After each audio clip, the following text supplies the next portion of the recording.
सवाल: ओम्बुड्समैन क्या है? जवाब: ओम्बुड्समैन लोकपाल एक स्वतंत्र और निष्पक्ष अधिकारी होता है जिसे सरकार या किसी संस्था द्वारा नियुक्त किया जाता है। इसका मुख्य काम आम जनता या उपभोक्ताओं द्वारा सरकारी विभागों, बैंकों, बीमा कंपनियों या अन्य अधिकारियों के खिलाफ की गई भ्रष्टाचार, प्रशासनिक लापरवाही या गलत व्यवहार की शिकायतों की जांच करना और उनका समाधान करना है।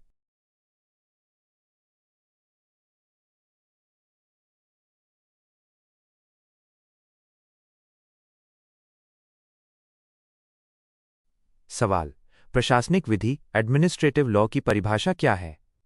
जवाब: प्रशासनिक विधि सार्वजनिक कानून की वह शाखा है जो सरकारी निकायों, प्रशासनिक अधिकारियों और प्राधिकरणों अथॉरिटीज के संगठन, उनकी शक्तियों, कर्तव्यों, कार्यों और उनके द्वारा अपनाई जाने वाली प्रक्रियाओं को निर्धारित करती है। यह कानून मुख्य रूप से इस बात पर नियंत्रण रखता है कि कार्यपालिका एग्जीक्यूटिव अपनी शक्तियों का दुरुपयोग न करे और नागरिकों के अधिकारों की रक्षा हो सके।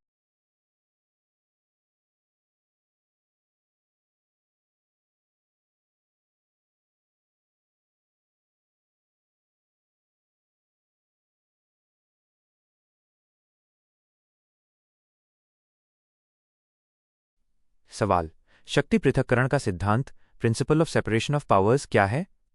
जवाब: शक्ति पृथक्करण का सिद्धांत फ्रांसीसी विचारक मॉन्टेस्क्यू द्वारा दिया गया एक राजनीतिक और कानूनी सिद्धांत है।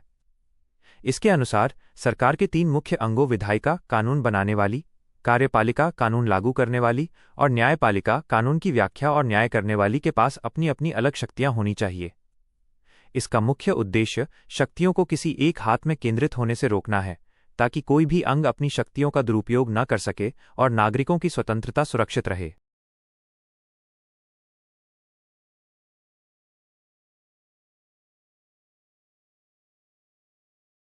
सवाल: तर्कानुमोदित विनिश्चय रीजन डिसीजन क्या है? जवाब: तर्कानुमोदित विनिश्चय रीजन डिसीजन का अर्थ है ऐसा निर्णय या फैसला जिसके पीछे के ठोस कारणों और तर्कों को स्पष्ट रूप से लिखा गया हो।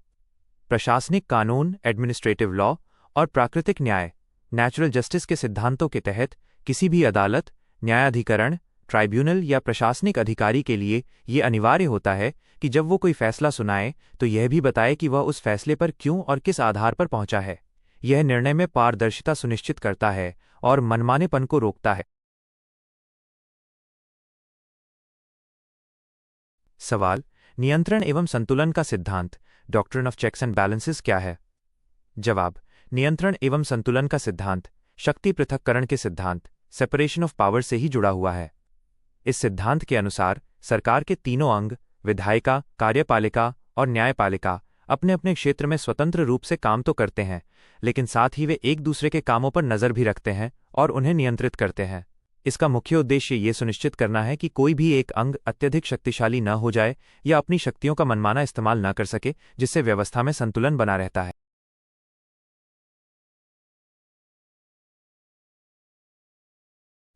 सवाल: प्रशासनिक विधि की प्रकृति और विस्तार nature and scope of administrative law क्या है? जवाब: प्रशासनिक विधि की प्रकृति नेचर प्रशासनिक विधि सार्वजनिक कानून पब्लिक लॉ की वो शाखा है जो काफ़ी गतिशील डायनामिक है, क्योंकि ये समाज की बदलती ज़रूरतों के साथ बदलती रहती है। ये कोई संहिताबद्ध कॉडिफाइड कानून नहीं है, बल्कि ये मुख्य रूप से अदालतों के निर्णयों, जुडिशियल प्रेसिडेंट्स और प्रशासनिक प्रथाओं पर आधारित है। इसका मुख्य चरित्र दंडात्मक होने के बजाय सुधारात्मक और नियंत्रणात्मक है, जो प्रशासनिक शक्तियों और नागरिकों के अधिकारों के बीच संतुलन बनाने का काम करता है। प्रशासनिक विधि का विस्तार स्कोप प्रशासनिक विधि का दायरा बहुत व्यापक है, जिसके अंतर्गत निम्नलिखित विषय आते हैं: प्रशासनिक निकायों का गठन, इसके तहत सरकारी विभागों, आयोगों और न्यायाधिकरणों ट्राइब्यूनल्स के संगठन का अध्ययन किया जाता है। शक्तियां और कार्य प्रशासनिक अधिकारियों को मिलने वाली शक्तियों जैसे कानून बनाना, निर्णय लेना और उनके कर्तव्यों की सीमा तय करना। प्रक्रियाएं प्रशासनिक अधिकारियों द्वारा निर्णय लेते समय अपनाई जाने वाली प्रक्रियाओं जैसे प्राकृतिक न्याय के सिद्धांत का नियमन करना।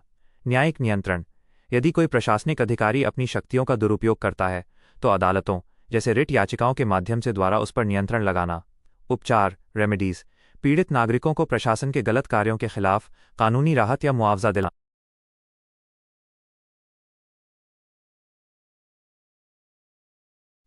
सवाल: न्यायिक और अर्धन्यायिक कार्रवाई judicial and quasi judicial action के मध्य क्या अंतर है? जवाब: न्यायिक और अर्धन्यायिक कार्रवाई के बीच के मुख्य अंतर को नीचे दी गई तालिका के माध्यम से समझा जा सकता है। आधार: न्यायिक कार्रवाई जुडिशियल एक्शन, अर्धन्यायिक कार्रवाई क्वाजी जुडिशियल एक्शन संस्था निकाय। यह कार्रवाई केवल पारंपरिक अदालतों कोर्ट्स द्वारा की जाती है। यह कार्रवाई प्रशासनिक अधिकारियों, विभागों या न्यायाधिकरणों ट्राइब्यूनल्स द्वारा की जाती है। मुख्य उद्देश्य: इसका प्राथमिक उद्देश्य कानून के अनुसार विवादों का निपटारा करना और न्याय देना होता है। इसका मुख्य उद्देश्य प्रशासनिक कार्यों को सुचारू रूप से चलाना होता है, जिसके दौरान विवादों को सुलझाना पड़ता है। प्रक्रिया का पालन: इसमें नागरिक प्रक्रिया संहिता सीपीसी और साक्ष्य अधिनियम एविडेंस एक्ट के कड़े नियमों का पालन करना अनिवार्य होता है। इसमें कड़े तकनीकी नियमों का पालन जरूरी नहीं होता, बल्कि ये मुख्य रूप से प्राकृतिक न्याय के सिद्धांतों प्रिंसिपल्स ऑफ नेचुरल जस्टिस पर आधारित होती है। शक्तियाँ: न्यायालयों के पास अंतर्निहित इनहेरेंट न्यायिक शक्तियाँ होती हैं। इनके पास केवल उतनी ही शक्तियाँ होती हैं जितनी इन्हें संबंधित विशेष कानून या अधिनियम द्वारा दी जाती हैं। न्यायाधीश की भूमिका: न्यायाधीश विवाद में एक निष्पक्ष तीसरा पक्ष होता है, जिसका मामले से कोई व्यक्तिगत या नीतिगत सरोकार नहीं होता। निर्णय लेने वाला प्रशासनिक अधिकारी कभी कभी स्वयं उस नीति या विभाग का हिस्सा हो सकता है जिससे विवाद जुड़ा है। सवाल: सशर्त विधायन कंडीशनल लेजिस्लेशन क्या है? जवाब: सशर्त विधायन कंडीशनल लेजिस्लेशन प्रत्यायोजित विधायन डेलीगेटेड लेजिस्लेशन का ही एक रूप है। इसके अंतर्गत मुख्य विधायिका, जैसे संसद या विधानसभा, किसी कानून को पूरी तरह से बनाकर तैयार कर देती है, लेकिन उसे लागू करने का समय, स्थान या उसकी शर्तों को तय करने का अधिकार कार्यपालिका, प्रशासन या सरकार पर छोड़ देती है। इसमें कार्यपालिका को अपनी तरफ से कोई नया कानून बनाने या उसमें बदलाव करने की शक्ति नहीं होती। उसका काम केवल ये देखना होता है कि विधायिका द्वारा तय की गई शर्तें पूरी हुई हैं या नहीं।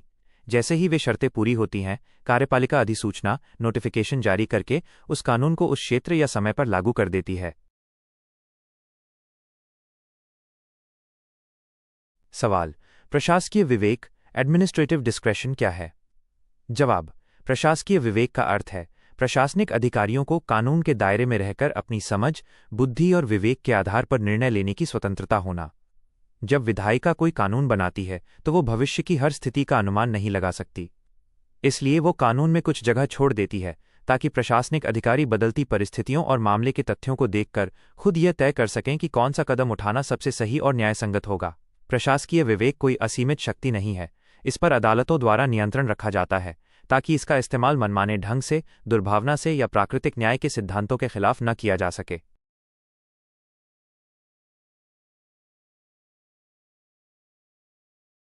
सवाल: विधि का शासन रूल ऑफ लॉ क्या है? जवाब: विधि का शासन का सीधा अर्थ है कि कानून सर्वोपरि है और कोई भी व्यक्ति, चाहे वो राजा हो, नेता हो, सरकारी अधिकारी हो या सामान्य नागरिक, कानून से ऊपर नहीं है। यह सिद्धांत मनमाने शासन के विपरीत कानून के शासन की स्थापना करता है। ब्रिटिश विधि शास्त्री एवी डाइसी ने इसके 3 मुख्य स्तंभ बताए हैं। 1. कानून की सर्वोच्चता सुप्रेमेसी ऑफ लॉ। किसी भी व्यक्ति को तब तक दंडित नहीं किया जा सकता जब तक कि उसने देश के किसी स्थापित कानून का उल्लंघन न किया हो। सरकार अपनी मर्जी से किसी को सजा नहीं दे सकती। 2. कानून के समक्ष समता इक्वालिटी बिफोर लॉ। देश का कानून सभी नागरिकों पर समान रूप से लागू होता है। प्रधानमंत्री से लेकर एक सामान्य नागरिक तक सभी एक ही कानून और एक ही अदालत के दायरे में आते हैं। 3. विधिक भावना की प्रधानता प्रिडोमिनेंस ऑफ लीगल स्पिरिट। नागरिकों के अधिकार और स्वतंत्रता केवल कागजों पर नहीं, बल्कि अदालतों द्वारा दिए गए निर्णयों और न्यायिक सुरक्षा के माध्यम से व्यावहारिक रूप से लागू होने चाहिए।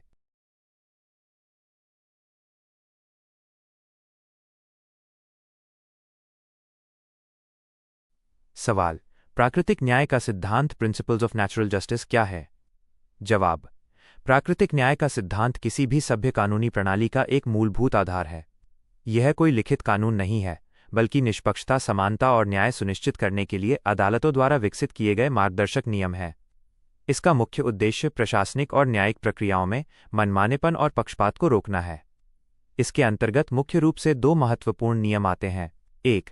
सुनवाई का अधिकार ऑडी अल्टराम पार्टम। इसका अर्थ है कि दूसरे पक्ष को भी सुना जाए।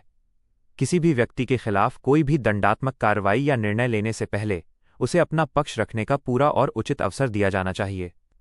बिना नोटिस दिए या बिना बात सुने दिया गया फैसला अमान्य होता है। 2. पक्षपात के विरुद्ध नियम नीमो जुडेक्स इन कॉजा सुआ। इसका अर्थ है कि कोई भी व्यक्ति अपने ही मामले में न्यायाधीश नहीं हो सकता। निर्णय लेने वाला व्यक्ति पूरी तरह से निष्पक्ष होना चाहिए।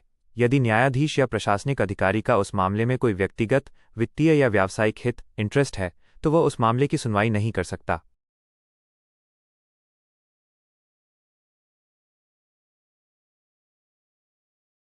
सवाल: लोक जवाबदेही का सिद्धांत, डॉक्ट्रिन ऑफ पब्लिक अकाउंटेबिलिटी क्या है? जवाब: लोक जवाबदेही का सिद्धांत प्रशासनिक कानून का एक अत्यंत महत्वपूर्ण सिद्धांत है। इसके अनुसार सभी प्रशासनिक अधिकारियों, लोक सेवकों, पब्लिक सर्वेंट्स और सरकारी निकायों को अपनी शक्तियों का उपयोग जनता के कल्याण के लिए और कानून के दायरे में रहकर ही करना होता है।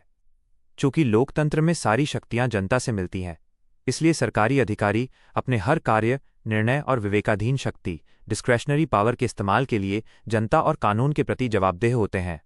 यदि कोई अधिकारी अपनी शक्तियों का दुरुपयोग करता है, लापरवाही बरतता है या भ्रष्टाचार करता है, तो इस सिद्धांत के तहत उसे जिम्मेदार ठहराया जाता है और पीड़ित नागरिकों को हर्जाना या कानूनी उपचार, रेमेडीज प्रदान किया जाता है। इसका मुख्य उद्देश्य शासन में पारदर्शिता लाना और मनमानेपन को रोकना है।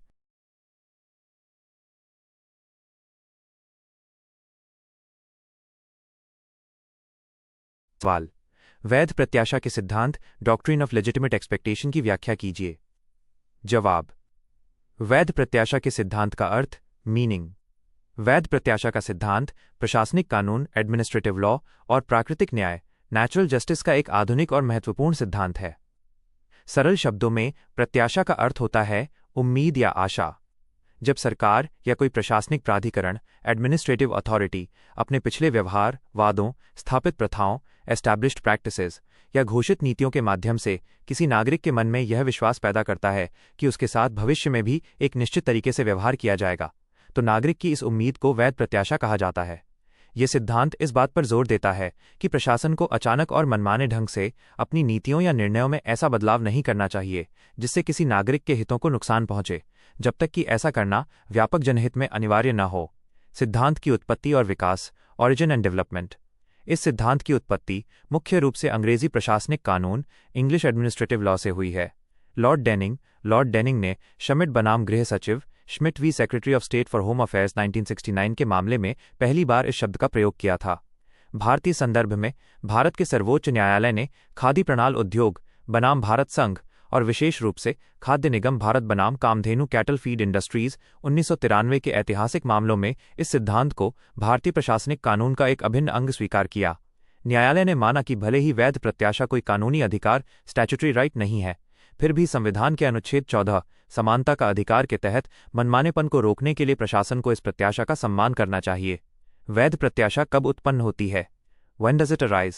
कोई भी नागरिक केवल अपनी इच्छा के आधार पर वैध प्रत्याशा का दावा नहीं कर सकता। इसके उत्पन्न होने के मुख्य रूप से दो आधार होते हैं।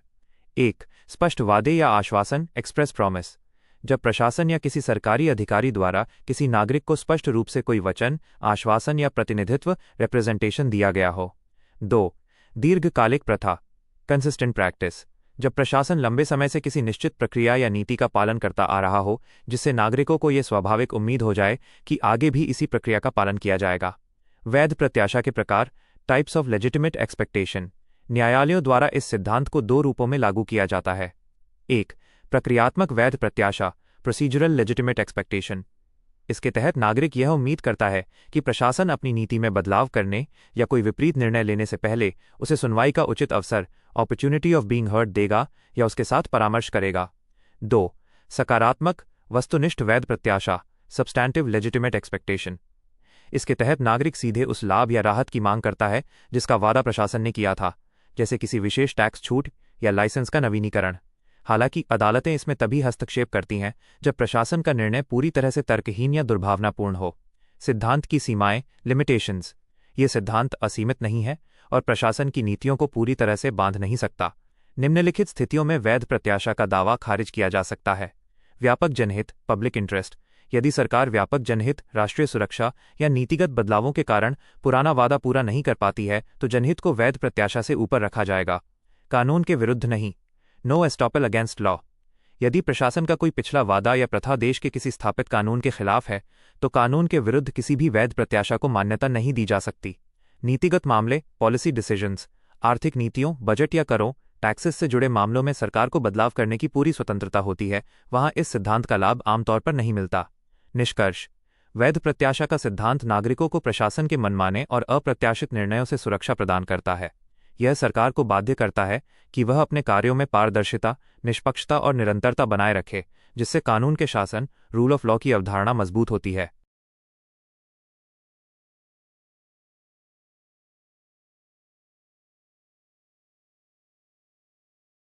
सवाल: प्रत्यायोजित विधान डेलीगेटेड लेजिस्लेशन को परिभाषित कीजिए और इसके प्रत्यायोजन की अनुज्ञात सीमाओं परमिसिबल लिमिट्स को स्पष्ट कीजिए। जवाब: 1. प्रत्यायोजित विधान की परिभाषा, डेफिनेशन ऑफ डेलीगेटेड लेजिस्लेशन। सरल शब्दों में, जब देश की मुख्य विधायिका, जैसे संसद या विधानसभा, कानून बनाने की अपनी शक्ति का कुछ हिस्सा कार्यपालिका, जोंगबू, प्रशासन या अधीनस्थ अधिकारियों को सौंप देती है, तो कार्यपालिका द्वारा बनाए गए ऐसे नियमों, उपनियमों, विनियमों, रेगुलेशंस या आदेशों को प्रत्यायोजित विधान, डेलीगेटेड लेजिस्लेशन या अधीनस्थ विधान, सबऑर्डिनेट लेजिस्लेशन कहा जाता है। आधुनिक कल्याणकारी राज्य में संसद के पास समय की कमी और तकनीकी ज्ञान का अभाव होता है, इसलिए संसद केवल कानून का एक मुख्य ढांचा स्केलेटन तैयार कर देती है और उसमें रंग भरने यानी विस्तृत नियम बनाने का काम प्रशासनिक अधिकारियों को सौंप देती है। सलामत अली बनाम भारत संघ के मामले में यह स्पष्ट किया गया था कि विधायिका अपनी विधायी शक्तियों का पूरी तरह परित्याग नहीं कर सकती, लेकिन प्रशासनिक आवश्यकताओं को देखते हुए विवरण तय करने की शक्ति कार्यपालिका को सौंप सकती है। 2. प्रत्यायोजन की अनुज्ञात सीमाएं, परमिसिबल लिमिट्स ऑफ डेलीगेशन। विधायिका कार्यपालिका को अपनी शक्तियां सौंप तो सकती है, लेकिन यह शक्ति असीमित नहीं होती। यदि विधायिका अपनी सीमाओं से बाहर जाकर शक्तियों का हस्तांतरण करती है, तो अदालतें उसे अत्यधिक प्रत्यायोजन, एक्सेसिव डेलीगेशन मानकर असंवैधानिक घोषित कर देती हैं। भारतीय न्यायपालिका, विशेषकर इन री डेली लॉज एक्ट 1951 के ऐतिहासिक मामले द्वारा तय की गई अनुज्ञात सीमाएं निम्नलिखित हैं। क. क्या प्रत्यायोजित किया जा सकता है? What can be delegated? विवरण तैयार करना, फ्लैशिंग आउट डिटेल्स, मुख्य कानून को व्यावहारिक रूप से लागू करने के लिए आवश्यक प्रक्रियात्मक नियम बनाना, तिथियां और क्षेत्र तय करना, कमेंसमेंट एंड एप्लीकेशन, कानून किस तारीख से लागू होगा या किस भौगोलिक क्षेत्र पर लागू होगा यह तय करना, सशर्त विधायन, संशोधन या छूट देना, एग्जेम्पशंस, मुख्य कानून के दायरे में रहते हुए विशेष परिस्थितियों में कुछ व्यक्तियों या संस्थाओं को नियमों से छूट देने की शक्ति। ख. क्या प्रत्यायोजित नहीं किया जा सकता? माइनस वर्जित सीमाएं, व्हाट कैनॉट बी डेलीगेटेड? प्रशासनिक अधिकारियों को अनिवार्य विधायी कार्य, एसेंशियल लेजिस्लेटिव फंक्शंस, कभी नहीं सौंपे जा सकते। इसके तहत निम्नलिखित कार्य पूरी तरह प्रतिबंधित हैं। 1. मूल नीति तय करना, एसेंशियल पॉलिसी। कानून का मुख्य उद्देश्य, नीति और मार्गदर्शक सिद्धांत तय करने का काम केवल और केवल संसद का है। इसे किसी अधिकारी को नहीं सौंपा जा सकता। 2. कानून को निरस्त या निरर्थक करना, रिपील और मॉडिफिकेशन ऑफ पॉलिसी। कार्यपालिका को ऐसा नियम बनाने का अधिकार नहीं है जो संसद द्वारा बनाए गए मूल कानून के सिद्धांतों को ही बदल दे या उसे खत्म कर दे। 3. अपराध और दंड का निर्धारण, क्रिएटिंग ऑफेंसेज और पेनल्टीज। किसी नए कार्य को अपराध घोषित करना और उसके लिए सजा तय करना विधायिका का मूल कार्य है। कार्यपालिका अपनी मर्जी से कोई नई सजा तय नहीं कर सकती जब तक कि मूल कानून में ऐसा अधिकार न दिया गया हो। 4. पूर्वव्यापी प्रभाव से कानून बनाना, रेट्रोस्पेक्टिव इफेक्ट। कार्यपालिका को तब तक पिछली तारीख से नियम, रेट्रोस्पेक्टिव रूल्स बनाने का अधिकार नहीं होता जब तक कि मूल अधिनियम में विधायिका ने इसके लिए स्पष्ट रूप से अधिकृत न किया हो। 5. टैक्स या कर लगाना, पावर टू टैक्स। संविधान के अनुसार बिना विधिक प्राधिकार के कोई टैक्स नहीं लगाया जा सकता, इसलिए टैक्स लगाने या उसकी दरें पूरी तरह तय करने का अधिकार प्रशासनिक अधिकारियों को मनमाने ढंग से नहीं दिया जा सकता। निष्कर्ष: भारत में प्रत्यायोजन की सीमा यह है कि विधायिका को कार्यपालिका को शक्तियां सौंपते समय कानून में नीति और मार्गदर्शक सिद्धांत, पॉलिसी एंड गाइडलाइंस स्पष्ट रूप से लिख देने चाहिए ताकि कार्यपालिका अपनी शक्तियों का दुरुपयोग न कर सके। यदि विधायिका बिना किसी नीति के खुली छूट दे देती है तो वो सीमा का उल्लंघन माना जाता है।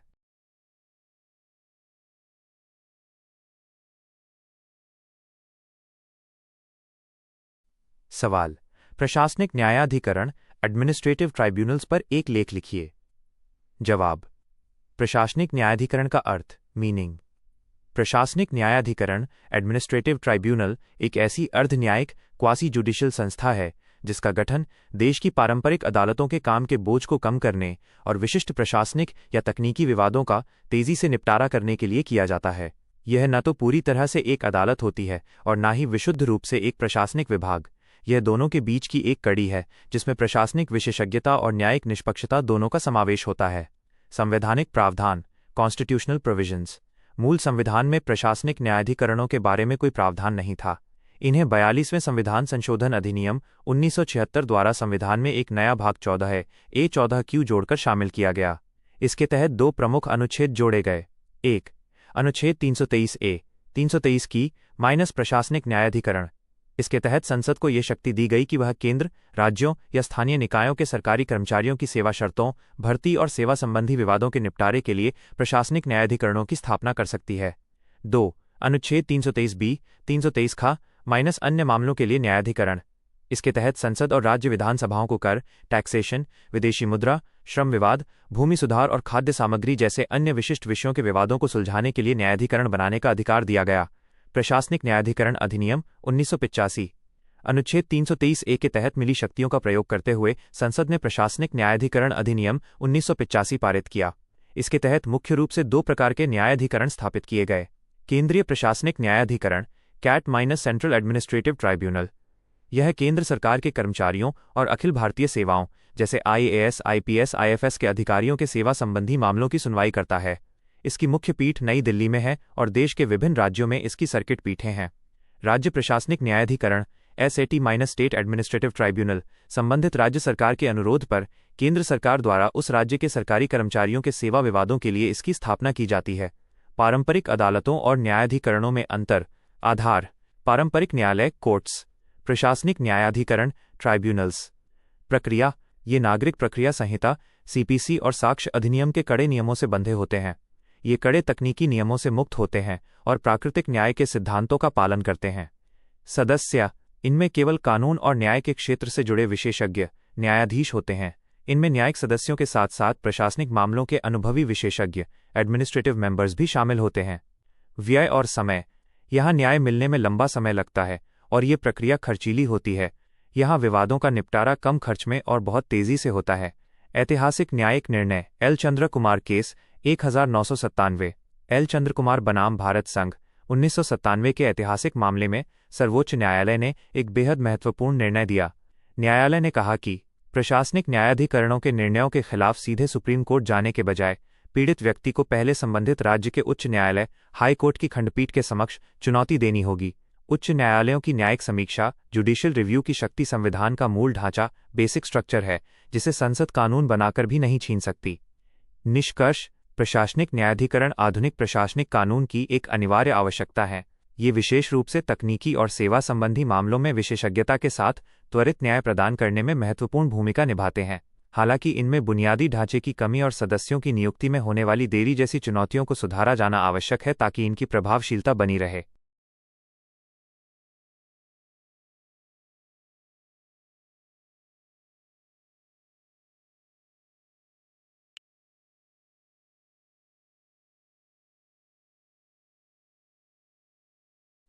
सवाल: निर्णीतवादों के आलोक में सरकार के सेवकों द्वारा किए गए अपकृत्य टॉर्ट्स अपकार के लिए सरकार के अपकृत्यात्मक दायित्व टॉर्शियस लायबिलिटी की विवेचना कीजिए। जवाब: 1. परिचय और संवैधानिक स्थिति। सामान्य कानून में प्रतिनिधिक दायित्व वाइकेरियस लायबिलिटी के सिद्धांत के अनुसार एक मालिक अपने सेवक द्वारा नौकरी के दौरान किए गए गलत कार्यों के लिए जिम्मेदार होता है। भारतीय संदर्भ में सरकार का अपने सेवकों के प्रति अपकृत्यात्मक दायित्व भारतीय संविधान के अनुच्छेद 300 द्वारा नियंत्रित होता है। अनुच्छेद 300 के अनुसार भारत सरकार या राज्य सरकार के खिलाफ उन्हीं मामलों में मुकदमा चलाया जा सकता है जिनमें स्वतंत्रता से पूर्व ईस्ट इंडिया कंपनी के खिलाफ मुकदमा चलाया जा सकता था। 2. संप्रभु और गैर संप्रभु कार्यों का सिद्धांत sovereign and non sovereign functions.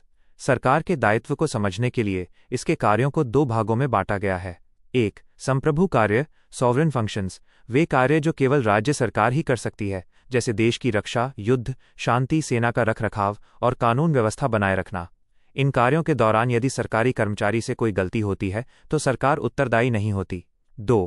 गैर संप्रभु कार्य नॉन सॉवरेन फंक्शंस, वे कार्य जो कोई निजी व्यक्ति या व्यावसायिक संस्था भी कर सकती है, जैसे व्यापार, परिवहन, निर्माण कार्य या अस्पताल चलाना। इन कार्यों में कर्मचारी की गलती के लिए सरकार पूरी तरह उत्तरदायी होती है। 3. ऐतिहासिक निर्णीतवाद इंपॉर्टेंट केस लॉज। इस सिद्धांत का विकास निम्नलिखित प्रमुख वादों के माध्यम से हुआ है। Q. Peninsular and oriental steam navigation company बनाम भारत सचिव P&O steam navigation Covey secretary of state for India 1861। यह इस विषय का सबसे पहला और ऐतिहासिक आधारभूत मामला है। तथ्य: सरकारी गोदी डॉकयार्ड के कर्मचारियों की लापरवाही के कारण वादी के घोड़े घायल हो गए। निर्णय: न्यायालय ने संप्रभु और गैर संप्रभु कार्यों के बीच अंतर स्पष्ट किया। चूंकि गोदी का रखरखाव एक गैर संप्रभु कार्य था जिसे कोई निजी कंपनी भी कर सकती थी, इसलिए न्यायालय ने ईस्ट इंडिया कंपनी सरकार को कर्मचारी की लापरवाही के लिए उत्तरदायी ठहराया। ख. कस्तूरी लाल जैन बनाम उत्तर प्रदेश राज्य कस्तूरी लाल वी स्टेट ऑफ यूपी 1965। यह मामला संप्रभु उन्मुक्ति सॉवरेन इम्यूनिटी का एक बड़ा उदाहरण है। तथ्य: पुलिस कर्मचारियों ने वादी का सोना चोरी के संदेह में जब्त किया, लेकिन बाद में मालखाने का पुलिस कांस्टेबल वो सोना लेकर भाग गया। वादी ने सरकार से मुआवजे की मांग की। निर्णय: सर्वोच्च न्यायालय ने माना कि पुलिस द्वारा माल जब्त करना और उसे संभाल कर रखना राज्य का संप्रभु कार्य है। अतः पुलिस कर्मचारियों की लापरवाही के बावजूद उत्तर प्रदेश सरकार को उत्तरदायी नहीं ठहराया गया और वादी को कोई मुआवजा नहीं मिला। ग. राजस्थान राज्य बनाम Vidyavati state of Rajasthan v Vidyavati 1962। यह मामला कस्तूरी लाल के विपरीत लोक कल्याणकारी राज्य में सरकार की जवाबदेही को तय करता है। तथ्य: उदयपुर के जिलाधिकारी कलेक्टर की गाड़ी का सरकारी ड्राइवर मरम्मत के बाद गाड़ी वापस लाते समय लापरवाही से एक पैदल यात्री को टक्कर मार देता है, जिससे उसकी मृत्यु हो जाती है। निर्णय: सर्वोच्च न्यायालय ने सरकार के इस तर्क को खारिज कर दिया कि यह संप्रभु कार्य था। न्यायालय ने कहा कि जिलाधिकारी को लाने ले जाने वाली गाड़ी चलाना कोई संप्रभु कार्य नहीं है, ये काम कोई भी कर सकता है। अतः सरकार को ड्राइवर की लापरवाही के लिए उत्तरदायी माना गया और मुआवजा देने का आदेश दिया गया। 4. आधुनिक दृष्टिकोण संप्रभु उन्मुक्ति का संकुचित होना। आधुनिक युग में न्यायालय कस्तूरी लाल के फैसले को बहुत सीमित कर चुके हैं। अब यदि सरकारी कर्मचारी नागरिकों के मौलिक अधिकारों जैसे अनुच्छेद 21 जीवन और व्यक्तिगत स्वतंत्रता का अधिकार का उल्लंघन करते हैं, तो सरकार संप्रभु कार्य का बहाना बनाकर जिम्मेदारी से बच नहीं सकती।